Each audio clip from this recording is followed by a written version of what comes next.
Avant le début du sommet européen à Versailles, Emmanuel Macron a confirmé que le sujet gaz russe dans l'Europe est très dépendante. Sera abordé dès ce jeudi soir avec les autres chefs d'État.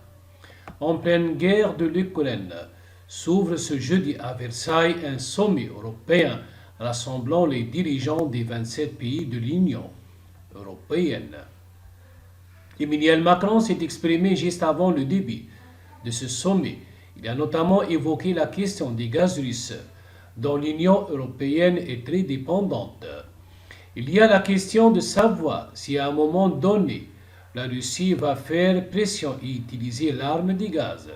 Tout à l'heure, le président Poutine s'est exprimé et a affirmé que la Russie continuerait à en fournir. Jusqu'à quand, en fonction de quoi? Nul ne le sait.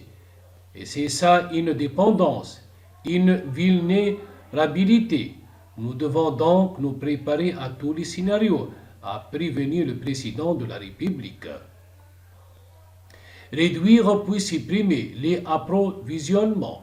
Emmanuel Macron a rappelé que la France dépendait moins que d'autres du gaz russe grâce à un mix énergétique essentiellement basé sur le nucléaire. Ce qui est aussi président du Conseil de l'Union européenne depuis le 1er janvier, joue la carte de l'Union. L'Europe dépend des gaz, d'un gaz qu'elle n'importe, et à 40% d'un gaz russe.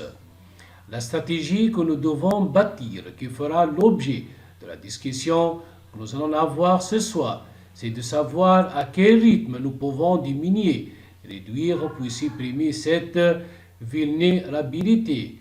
Quelles sont les voies et moyens pour trouver d'autres fournisseurs à court terme et comment nous réorganiser, a-t-il affirmé, l'éventualité d'un embargo européen sur les énergies russes, comme décidé par les États-Unis mardi, est peu probable car l'Union européenne en est trop dépendante.